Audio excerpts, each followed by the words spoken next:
ഇന്നലെ early clinic എക്സ്പോഷറിന്റെ ഇടയിൽ ഇങ്ങനെ ആ അവിടെ വാർഡിൽ വെറുതെ നിൽക്കുകയായിരുന്നു. ആ പിന്നെ ഇതിന്റെ ഇടയ്ക്ക് എക്സ്പോഷർ നിങ്ങൾക്ക് എന്തായിരുന്നു? ഞങ്ങൾക്ക് ഇന്നലെ പൾമനോളജി ആ മറ്റേ റെസ്പിറേറ്ററി റെസ്പിറേറ്ററി. പിന്നെ ഉള്ളത് എനിക്കൊന്ന് ഡിസെക്ഷൻ ആണോ അല്ലേ?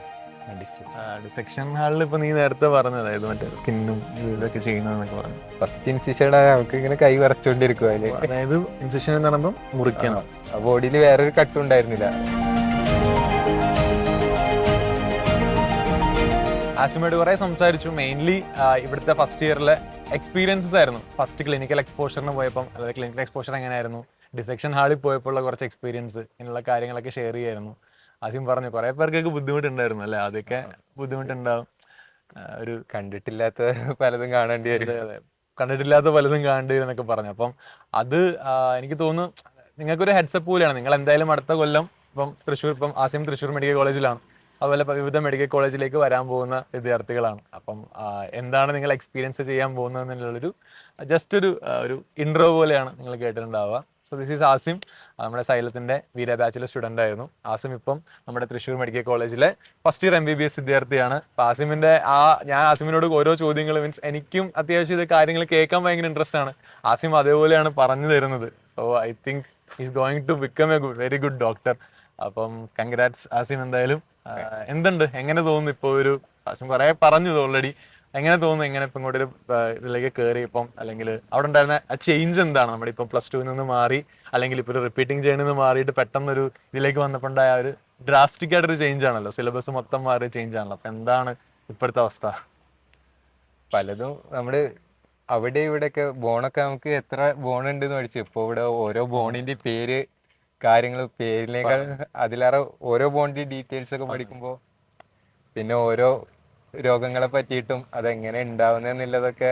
അതെ, ഇപ്പൊ ആസിം എന്നോട് പറയാം, ഇപ്പം ഡിസെക്ഷന്റെ സമയത്ത് നെർവ്സിനെ ഐഡന്റിഫൈ ചെയ്യണം, വെയിൻസ് ആർട്ടറി നമ്മൾ തിരിച്ചറിയണം. ഇപ്പം നെർവ് ഏതാണ്, ഏതായിരുന്നു നെർവ്? Sciatic nerve. സയാറ്റിക് നെർവിന്റെ കാര്യം പറഞ്ഞു. അപ്പൊ ആ കാര്യമൊക്കെ ഇങ്ങനെ ആള് പറയായിരുന്നു. അപ്പം കോളേജ് ലൈഫ് എങ്ങനെ പോകുന്നു? കോളേജ് ലൈഫ് ഒക്കെ കോളേജ് അക്കാഡമിക്സ് എങ്ങനെയുണ്ട് പോകുന്നുണ്ട്. Thrissur medical college? അക്കാഡമിക്സ് ഉഷാറായിട്ട് പോകുന്നുണ്ട്. ഇപ്പോൾ ഫസ്റ്റ് സെഷനൽ എക്സാം കഴിഞ്ഞു, 2-3 ആഴ്ച ആയിട്ടുള്ളൂ കഴിഞ്ഞിട്ട്. പിന്നെ അതിന്റെ കൂടെ ഇവിടെ ആർട്സ് ആർട്സും സ്പോർട്സും എല്ലാം പ്രോഗ്രാംസ് ഉണ്ടായിരുന്നല്ലേ? കോൺവക്കേഷൻ ആയിരുന്നു ഇവിടെ. ഇന്നലെ ഞങ്ങള് 43rd ലെനക്കാണ്, ഇന്നലെ 37th ലെനക്കിന്റെ കോൺവക്കേഷൻ പ്രോഗ്രാം. അപ്പം മൊത്തത്തിലൊരു എന്താണ്, ഒരു MBBS സ്റ്റുഡന്റിന്റെ ആ ഒരു ഫുൾ പരിവേഷത്തിലാണ് ആൾ ഇരിക്കുന്നത്. അപ്പൊ നമുക്ക് എന്തായാലും ഒരു വർഷത്തെ അല്ലെങ്കിൽ കുറച്ച് മാസത്തെ മുമ്പിലുള്ള കുറച്ച് മാസങ്ങളായിട്ടുള്ളൂ നിങ്ങൾ പഠിച്ചിറങ്ങി, നീറ്റ് കഴിഞ്ഞിട്ട് കുറച്ച് മാസങ്ങളായിട്ടുള്ളൂ. അപ്പൊ ആ ഒരു ജേണി നിങ്ങളോട് ഒന്ന് ഷെയർ ചെയ്യാനാണ് ശരിക്കും ആസിം കൂടെ ഉള്ളത്. അപ്പം ഫസ്റ്റ് ഓഫ് ഓൾ ആസിം, അതായത് നീറ്റ് ക്രാക്ക് ചെയ്ത് കഴിഞ്ഞു. നീറ്റ് ക്രാക്ക് ചെയ്തതിന് ഇപ്പം ക്രാക്ക് ചെയ്ത് കഴിഞ്ഞപ്പോൾ അതായത് കോൺഫിഡന്റ് ആയിരുന്നോ, അത് എങ്ങനെയായിരുന്നു ആ സമയത്തൊരു അവസ്ഥ എന്തായിരുന്നു? ഇത്രയും കിട്ടുമെന്ന് പ്രതീക്ഷിച്ചിരുന്നോ? ഇത്രയും സ്കോർ ചെയ്യാൻ പ്രതീക്ഷിച്ചിരുന്നോ? എന്തായിരുന്നു ആ ഒരു ഫീലിംഗ്? സൈലത്തില് ലാസ്റ്റ് മോക്ക് ടെസ്റ്റ് ഒക്കെ എഴുതിയപ്പോ ഉണ്ടായിരുന്ന സ്കോറിന്റെ ഏകദേശം ആ ഒരു സ്കോർ തന്നെയാണ് വന്നത്. പിന്നെ പ്രതീക്ഷിച്ചു ആ ഏകദേശം നോക്കിയപ്പോ റാങ്ക് ഒക്കെ വന്നപ്പോ ഈ ഒരു തൃശ്ശൂരാണ് ഏകദേശം കിട്ടാൻ സാധ്യത എന്നുള്ളത് മനസ്സിലായി. അങ്ങനെ വന്നു.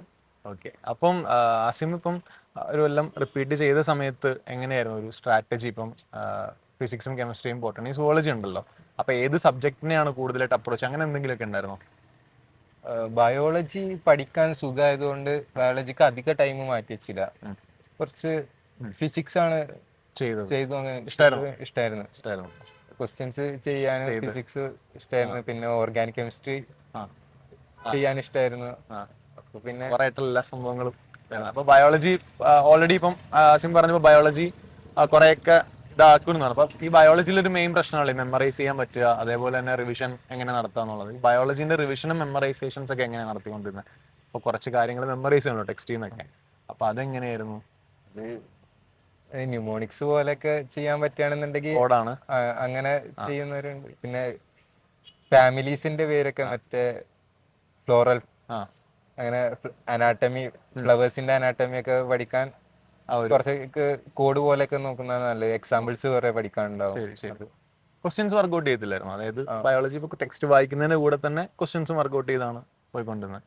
ബയോളജി അധികം ക്വസ്റ്റ്യൻസ് ചെയ്തിട്ടില്ല. ബയോളജി കൂടുതലും ടെക്സ്റ്റ് വായിക്കുക, പിന്നെ എക്സാമിന്റെ ക്വസ്റ്റ്യൻസ് ചെയ്യുക, ചെയ്യാനുള്ള അങ്ങനത്തെ ആയിരുന്നു. ശരിക്കും നമ്മളിപ്പോൾ നീറ്റ് എഴുതിയല്ലോ, നീറ്റ് ചെയ്യുന്ന മുമ്പ് സൈലത്തിലെ ബയോളജീന്റെ ക്വസ്റ്റ്യൻസും നീറ്റിന്റെ ക്വസ്റ്റ്യൻസ് അതിന്റെ ഒരു കമ്പാരിസൺ പറയാം, എങ്ങനെയായിരുന്നു, എത്രത്തോളം ഹെൽപ്പ് ആയിട്ടുണ്ടെന്നുള്ളത്. ബയോളജി ക്വസ്റ്റ്യൻസ് നമ്മൾ പറഞ്ഞു കൂടുതൽ സ്റ്റേറ്റ്മെന്റിലേക്ക് ഒരു ഷിഫ്റ്റ് വന്നിട്ടുണ്ടല്ലോ, ബയോളജി സ്റ്റേറ്റ്മെന്റ് ക്വസ്റ്റ്യൻസ് ഉള്ള ഒരു ഇതുണ്ടല്ലോ, ഏതാണ് കറക്റ്റ് ഇൻകറക്റ്റ് അങ്ങനത്തെ സാധനങ്ങൾ. അപ്പൊ അത് എത്രത്തോളം ഇതായിട്ടുണ്ട്? അത് ഏകദേശം സെയിം മോഡലായിരുന്നു. മോഡലായിരുന്നു. സ്റ്റേറ്റ്മെന്റ് ക്വസ്റ്റ്യൻസ് ഒക്കെ അപ്പൊ അത് വർക്കൗട്ട് ചെയ്യലായിരുന്നു ചെയ്തുകൊണ്ടിരുന്നത്. ഈ അസോസിയേഷൻ റീസണിങ് അങ്ങനത്തെ ഒക്കെ ചെയ്യുകയാണെങ്കിൽ ടെക്സ്റ്റ് കുറച്ച് തറവായിട്ട് അറിയണം. അപ്പൊ അങ്ങനെ ചെയ്തു, പിന്നെ ക്വസ്റ്റ്യൻസ് വർക്കൗട്ട് ചെയ്തു പോയി. ശരി ശരി. അപ്പം പിന്നെ എനിക്ക് തോന്നുന്നു എല്ലാവരും മെയിൻലി ഉള്ളൊരു ഇതെന്ന് പറയുന്നത് റിവിഷൻ. അതായത് ഇപ്പം കൺസെപ്റ്റ് ഒക്കെ ചാപ്റ്ററുകളെല്ലാം പഠിക്കും. ഈ ചാപ്റ്റർ ഒക്കെ പഠിക്കുന്നതിന്റെ കൂടെ തന്നെ ഇത് മറന്നു പോകാതിരിക്കണമല്ലോ. നമ്മൾ സാധാരണ നമ്മുടെ ടൈം ടേബിൾ അനുസരിച്ച് നിങ്ങൾ ചാപ്റ്റർ പഠിച്ചുകൊണ്ട് പോകുമായിരിക്കും. അപ്പൊ അതിന്റെ ഇടയിൽ ഈ ഇപ്പം ഞാനിപ്പോൾ ഇലക്ട്രോസ്റ്റാറ്റിക്സ് പഠിച്ചു, 4 ക്ലാസ് ലൈവ് ക്ലാസ് കണ്ട് അല്ലെങ്കിൽ ഓഫ്ലൈനിൽ ഇരുന്നത് പഠിച്ചു കഴിഞ്ഞു. ഈ ഇലക്ട്രോസ്റ്റാറ്റിക്സ് പിന്നെ മറന്നു പോകാതിരിക്കാൻ വേണ്ടി എന്താ ചെയ്യേണ്ടത്, അല്ലെങ്കിൽ എന്തായിരിക്കും ചെയ്തിട്ടുണ്ടാവുക? അതില് ഇക്വേഷൻസ് ഒക്കെ ഒന്ന് ഡിറൈവ് ചെയ്ത് വെക്കുന്ന, ഇക്വേഷൻ ഓർമ്മ വെക്കാൻ നല്ലതാണ്.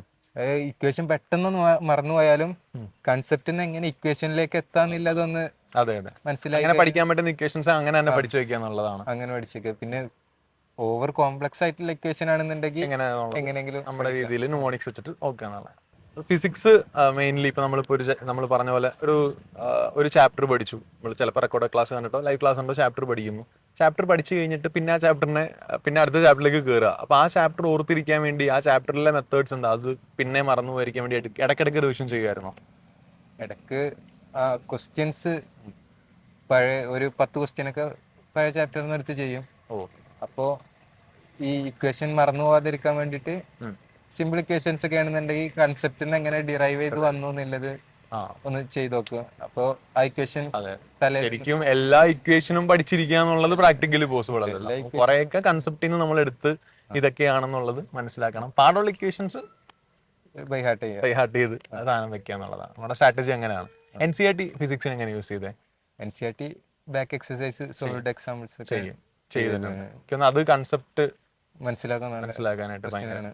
പിന്നെ നമുക്കിപ്പം എന്ന് വെച്ചാൽ നമുക്കിപ്പോ നിങ്ങൾക്ക് ഒരു ടൈം ടേബിൾ ഉണ്ടാവുമല്ലോ, ആ ടൈം ടേബിൾ അനുസരിച്ചല്ലേ ഇപ്പം ആസിമാണെങ്കിലും ഫോളോ ചെയ്ത് പോയത്.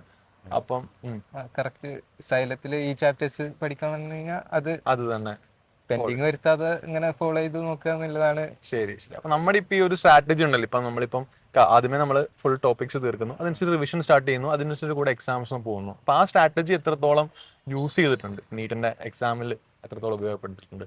റിവിഷൻ സ്റ്റാർട്ട് ചെയ്യുന്നതിന്റെ മുന്നേ പെൻഡിങ് വന്ന കുറച്ച് പോർഷൻസ് അവിടെ കംപ്ലീറ്റ് ആക്കി, പിന്നെ റിവിഷന്റെ കൂടെ കറക്റ്റ് ആയിട്ട്, അതായത് റിവിഷൻ ഒന്നും മിസ് ചെയ്യാതെ 4 ചാപ്റ്റേഴ്സ് ആണെങ്കിൽ 4 ചാപ്റ്റേഴ്സ് കറക്റ്റ് നോക്കി പോയി കഴിഞ്ഞാൽ ലാസ്റ്റ് പിന്നെ മോക്ക് ടെസ്റ്റിന്റെ ടൈമില് നമുക്ക് ആ മോക്ക് ടെസ്റ്റിനുള്ളത് മാത്രം ഇങ്ങനെ പെട്ടെന്ന് പ്രിപ്പയർ ചെയ്യാൻ പറ്റും.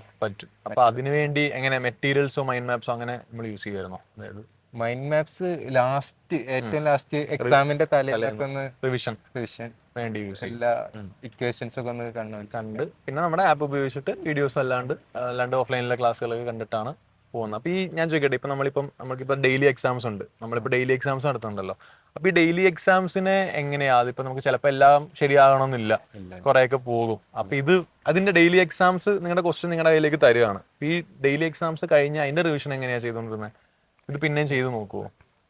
120 മാർക്കിന് ഡെയിലി എക്സാംസ് ഉണ്ടായിരുന്ന ടൈമില് 40 മാർക്ക് 30 മാർക്കൊക്കെ കിട്ടിയിട്ടുണ്ട്. പക്ഷെ അതേസമയം 100 ക്രോസ് ചെയ്തിട്ടുള്ള മാർക്കുകളും കിട്ടിയിട്ടുണ്ട്. അപ്പൊ ഇതിന്റെ ഇടയിൽ പല മാർക്ക് വരുമ്പോ നമ്മൾ എവിടെ അപ്പൊ തെറ്റിയതിനർത്ഥം പ്രോപ്പർ ആയിട്ട് പഠിച്ചിട്ടില്ല.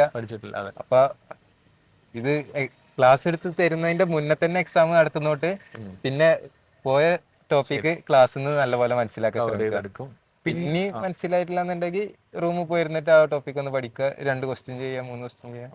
അത് കണ്ടിന്യൂ ചെയ്യും. അതായത് ആ ഡെയിലി എക്സാമിന് ആ സംഭവം കിട്ടിയില്ലെങ്കിൽ ആ സാധനം എന്ത് ചെയ്യും, കണ്ടിന്യൂ ചെയ്തിട്ട് പോകും അല്ലേ? ഗ്രേറ്റ്. അടിപൊളി ഒരു സ്ട്രാറ്റജിയാണ് ശരിക്കും. അപ്പൊ പിന്നെ എങ്ങനെയാ അപ്പൊ നമുക്കിപ്പോ കുറെ മോക്സ് നമ്മൾ നടത്തി, കുറെ GAB നടത്തിയിട്ടാണ് നിങ്ങൾ ഇതിലേക്ക് വന്നത്. അപ്പൊ ആ സമയത്ത് സ്കോർ എങ്ങനെ ഉണ്ടായിരുന്നു? സ്കോർ എങ്ങനെ കയറി എങ്ങനെയാ വന്നത്? സ്കോർ മോക്ക് ടെസ്റ്റ് GAB 500 ആ ഒരു 600ന്റെ ഇടയിലായിരുന്നു GAB ഫസ്റ്റ് ഒക്കെ ഉണ്ടായിരുന്നു. പിന്നെ ലാസ്റ്റ് മോക്ക് ടെസ്റ്റിലായപ്പോഴും ഫസ്റ്റ് എക്സാമിന് 570 സംതിങ് കിട്ടി. പിന്നെ എല്ലാ എക്സാമും 600 കയറി കയറി 650 ഒക്കെ. എനിക്കപ്പോ തോന്നുന്നു എനിക്ക് കൂടുതലും കുറെ പേർക്ക് ഒരു 500 580 റേഞ്ച് അല്ലെങ്കിൽ 550 ചിലപ്പോൾ അതിലും താഴെ റേഞ്ചിൽ കിട്ടുന്നുണ്ട്. അപ്പൊ ഇപ്പൊ നിലവിൽ അപ്പൊ അവർക്ക് ഇപ്പൊ റിവിഷൻ ആകുമ്പോഴായിരിക്കും അല്ലേ കുറച്ചും കൂടെ ഈ ഒരു കൺസിസ്റ്റൻസി, അതായത് ഇതുപോലെ പ്രോപ്പറായിട്ട് പഠിച്ചു പോയാൽ അല്ലെ? യാസിമിന് എന്താ പറയാനുള്ളത്? ആ ഒരു റേഞ്ച് നിൽക്കുന്നവരോട് എന്താ പറയാനുള്ളത്? ഞാൻ ലാസ്റ്റ് മാർച്ചിലൊക്കെ മോക്ക് ടെസ്റ്റ് തുടങ്ങിയതിന് ശേഷമാണ് 600 ആദ്യമായിട്ട് കണ്ടത്. കേക്ക് അതുവരെ 600 എത്തിയിട്ടില്ല. അപ്പൊ ഈ 500 600 ക്രോസ് ചെയ്യാൻ പറ്റും, എന്തായാലും പറ്റും. ഇപ്പോ 620 എന്തായാലും 620ന്റെ മേലെ വേണം ഇനി. സത്യം, അത് ഭയങ്കര ഒരു പോയിന്റ് ആണ്. അത് എനിക്ക് തോന്നുന്നു കുറെ പേര് എനിക്ക് തോന്നുന്നു ഇങ്ങനെ പറയുന്നതെല്ലാം സാറെ 500 അല്ലെങ്കിൽ 550 നിൽക്കുന്നുള്ളൂ, ഇപ്പൊ ഞാൻ അത് നോക്കിയിട്ട് കിട്ടില്ല, അതുകൊണ്ട് ഞാൻ അടുത്ത എക്സാം എഴുതുന്നില്ല. അത് ഭയങ്കര ഒരു ഇതാണല്ലേ. ഈ പോർഷൻസ് പെൻഡിങ് ആണ് അങ്ങനെയൊക്കെ പറഞ്ഞ എക്സാം എഴുതാതിരിക്കുന്നത് ഏറ്റവും വിഡ്ഢിത്തരാണ്. അപ്പം മാക്സിമം സ്കോർ ചെയ്യാൻ നിങ്ങൾക്ക് ഇനിയും സ്കോർ കൂട്ടാവുന്നതേ ഉള്ളൂ, ആ റേഞ്ചിലേക്ക് എത്തിക്കാവുന്നതേ ഉള്ളൂ എന്നാണ് ആസിം പറയുന്നത്. യെസ്. അപ്പൊ ഇനിയിപ്പോ നമ്മുടെ നീറ്റ് വരാൻ പോവുകയാണ്. എക്സാം എഴുതാൻ പോകുന്നവർക്ക് കോമൺലി പറയാനുള്ള ഒരു മെസ്സേജ് എന്തായിരിക്കും? ഈ ടൈമില് ഡൗൺ ആവാതിരിക്കുക. ഇനിയും ടൈമുണ്ട്. ഈ ടൈമിൽ കൺസിസ്റ്റന്റ് ആയിട്ട് വർക്ക് ചെയ്ത് പോയാൽ എന്തായാലും കിട്ടും. അപ്പം all the very best Asim. എന്തായാലും ഞാൻ ഇനി ഇടയ്ക്ക് വരും, ഇടയ്ക്ക് വന്നിട്ട് ഇങ്ങനെ കുറേ സംശയങ്ങൾ ഇങ്ങനെ ചോദിക്കും. ആസിം ഭയങ്കര അടിപൊളിയായിട്ട് ഇത് എക്സ്പ്ലെയിൻ ചെയ്ത് തരുന്നുണ്ട്.